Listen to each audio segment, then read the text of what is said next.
Welcome back to Itching to Scratch, where I completely turn around my misadventures from the front nine here on the back. I was really struggling with speed of the greens and pull hooks off the tee, and I was steaming here a bit, but I knew I had back-to-back par fives to start this nine, so I was confident I could get a couple good numbers here to start this nine, but I pull hook it off the tee, and it's deja vu all over again as I'm in the trees. Although I gotta look, I gotta get five wood up and over this group of trees here. I'm sitting 262 out. And unfortunately, I hit the trees, but just the tips, and made it through, but did not advance very far. I still have 122 left to the middle of the green, and I have a pitching wedge here in my hand. You see that zoom in, that auto zoom from the camera? It wreaked havoc with my ability to properly frame shots all day, so I'll get the hang of it, don't worry. But I put this one here right in the middle of the green, so I have a lengthy birdie putt uphill, and that was the key this nine. And I hadn't realized it until I kind of looked at everything when I've been putting these videos together. That front nine, I was above the hole, and I was putting downhill, and it was just running out. And I three-putt a lot.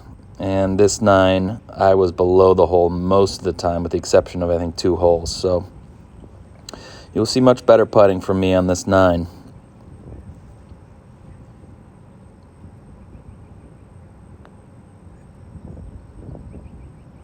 Off the pin, but it's a tap-in par to start my round.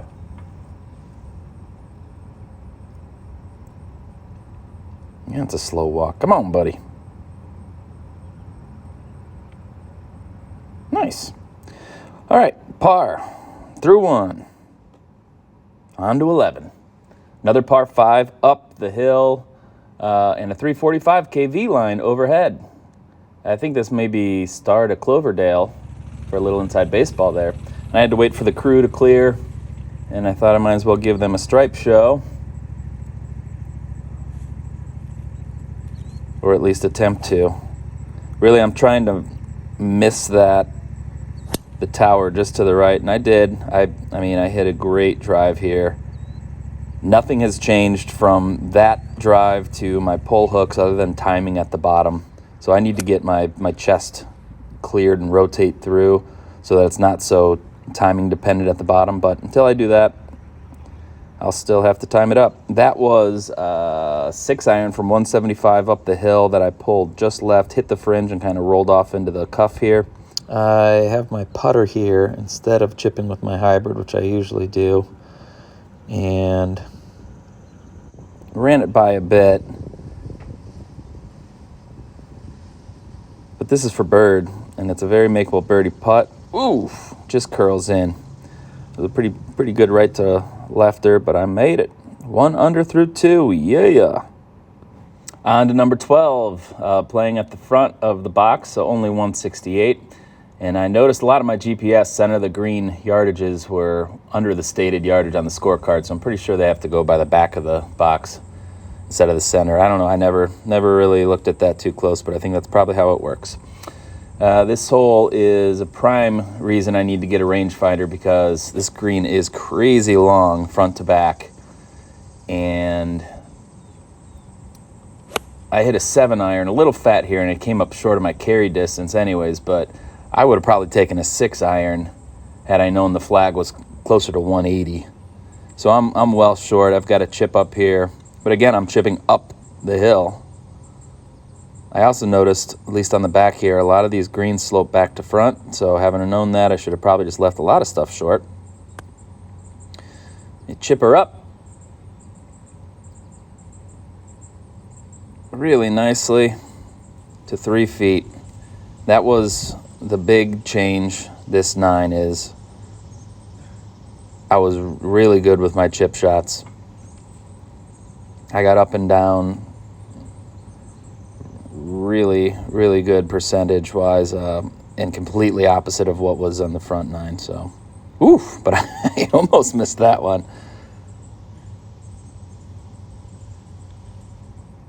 And this, Let's see here. Oh, yeah, 1 under through 3. On to 13. This video got all jacked up. My camera kept zooming in on its own. I must have forgotten to reset it because I lost this drive completely.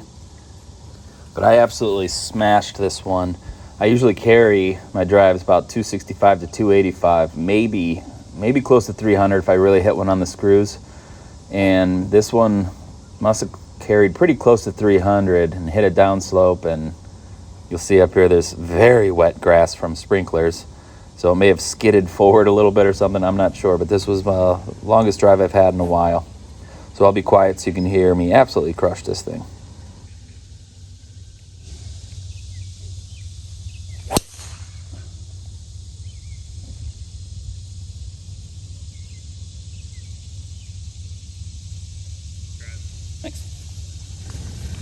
A very nice crewman told me nice drive. They were a kindly lot there. Thought I was going to be sitting right on top of those sprinklers. Ooh, a rainbow. But I ended up going past. There it is. 102 yards is all I have left here. Making sure I don't get sprinkled upon. And I think I have a 50-degree wedge I'm trying to keep low. Just kind of knock it down a bit. And I do knock it down a bit, but I also yank it and pull it left. I think it's a David Faraday quote. Missing the green with a wedge is like missing your mouth with a fork. But I seem to do it quite a bit. The green thing, not the fork thing. I do really well with forks. So here I am off the green, getting a good look at it. I'm going to be chipping uphill, probably 3/4 of the way it's uphill, then it plateaus out, and then maybe on the other side of the hole, it goes to the right and down. And I put it right where I was aiming. Hit a pretty decent chip. I'm happy with that. If I get that close on my up and down attempts, I'm really happy. So I got 5 feet left here from my par. Got it moving a little right.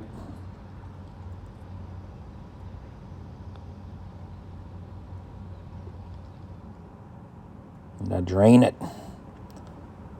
1 under through 4. Hole 14 is the signature hole at Chippewa, the #1 handicap hole. And though the rando that I'd been playing with said that it used to play a lot harder before the tee box change, it's still playing pretty darn hard. 409 dog leg to the right, and the fairway slopes hard right. Though I didn't know that when I drove the ball into the middle of the fairway here with my 3-wood, I thought I could rush this thing perfectly. And, I mean, to be fair, it turned out fine. But I was expecting to come up here in the middle of a fairway on a nice flat lie, and it just really slopes hard. And so I'm off into the rough with the ball well below my feet. I've got 161 to the middle of the green, but the pin's in the back, so I'm taking a 7-iron here.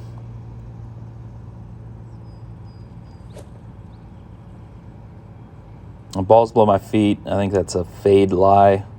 The ball does fade here a little bit. Start it right at the flag, and it just kind of fades, a couple feet or a couple yards maybe right, and a little bit deep. So unfortunately, this was one of the holes that I did not leave myself below the hole. So I'm putting lightning fast, and I thought it was going to really go left on me. I just tap it, and it never comes back left, but it was really good on pace. So I'll take a kick-in par on the hardest hole in the course every day. 1 under through 5, onto 15. And 14, 15, 16 is the Bermuda Triangle, they call it, the hardest stretch. But this 15 was playing, the tee box was playing up. So it wasn't the 438 yards. It's probably closer to maybe just over 400.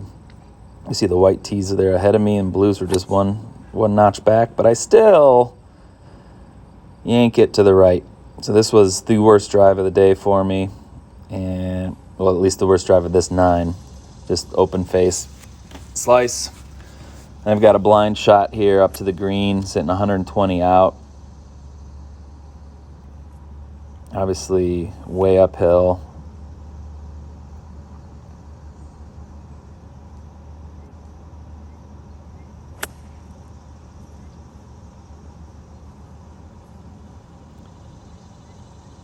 and I hit a decent shot.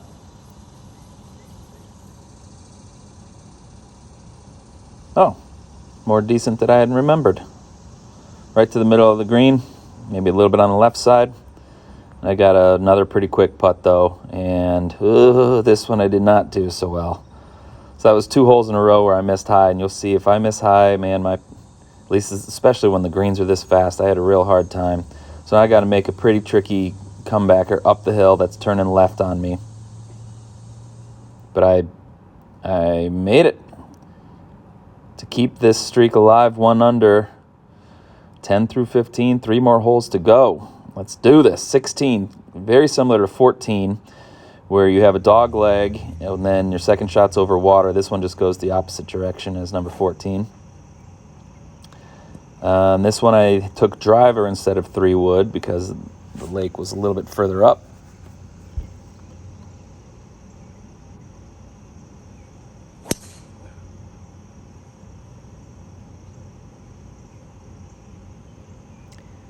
And I was trying to cut the left corner a little bit there, but I just let it leak right. And the ball's above my feet. I've got 138 to the middle of the green, and I have a 9-iron in hand.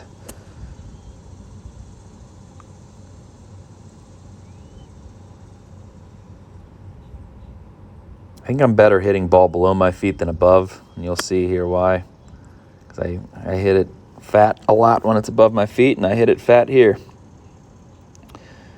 So I'm well short, and trying to get up and down to save a par.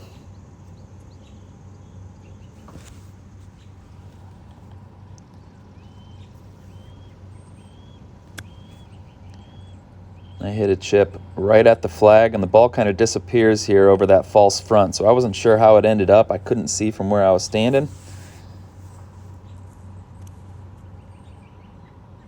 But it was like one of the best chips I've had, so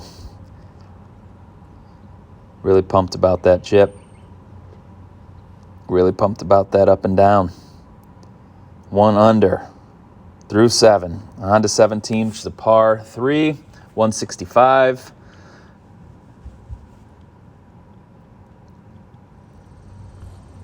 I'm taking an easy 7-iron here. It's kind of between clubs for me. If I really muscled an 8, it was uphill a little, but I might have been able to get there, or at least to the front of the green. But I'm more comfortable taking an easy swing than muscling one.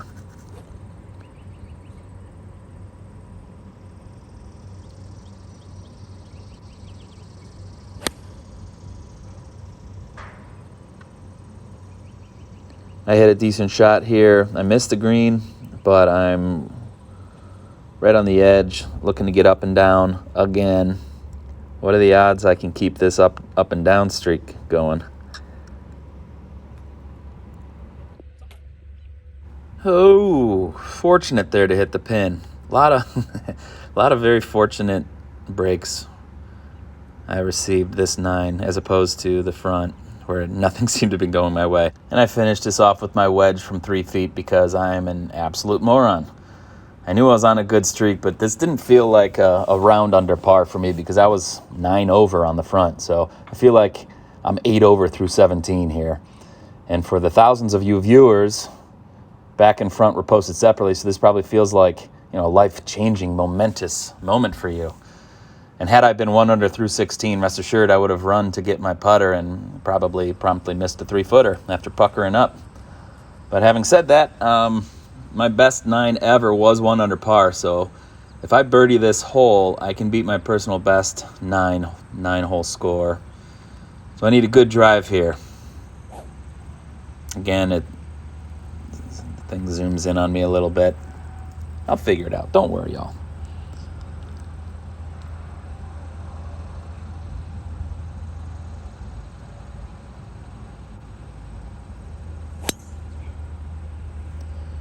I lose this one a little right into the rough, and I'll have some tree trouble up ahead. I do not have a clean look at the green here, but I will mime you what I'm planning on doing. Let's take a look at that handsome guy. Ben, what are you going to do? Yep. Oh. That way. All right, let's give it a shot. I'm going to try to go that way with the ball.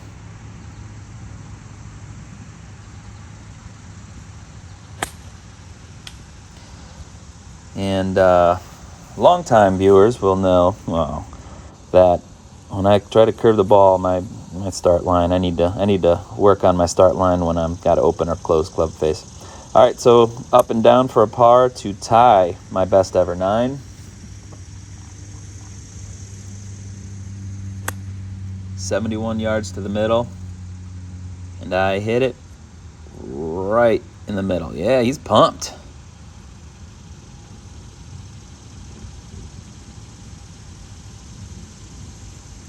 Always joking with it. I don't even know what I was doing. A dog tongue thing? Come on. You're better than that. Not at all. You're not, but still. All right, uphill. For my par. Tied for my best round ever. At least for a 9-hole score. I've had lower 18-hole scores, but again, 1 under would tie my record for a 9-hole stretch. And I am going to line this bad Larry up. I've got it uphill, going a little left.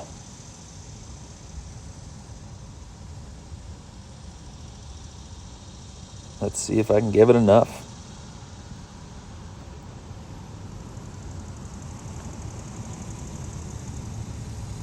Oh, it just creeps in. I mean, it just barely fell in. Well, there you have it. Look at how happy this guy is. Hi, Ben. Hey. Oh, Fonzie style, 1 under through 9 on the back 9 at Chippewa Golf Club. And there you have it, 1 under par. I'm sorry there wasn't more fanfare, but I promise when I turn in a below par round for 18, I'll go nuts. I may even license the Chariots of Fire theme song and do a backflip, or at least severely injure myself trying to do a backflip, which I cannot do. So front 9 was horrible. Shot a 44 with 21 putts. Back 9 was great. 35, 12 putts. So when you look at the total, it's right where I always am. 79, 33, 34 putts. So the 18 overall it's my average score, but this back 9 really hopefully gives me some momentum moving forward. Let's do this.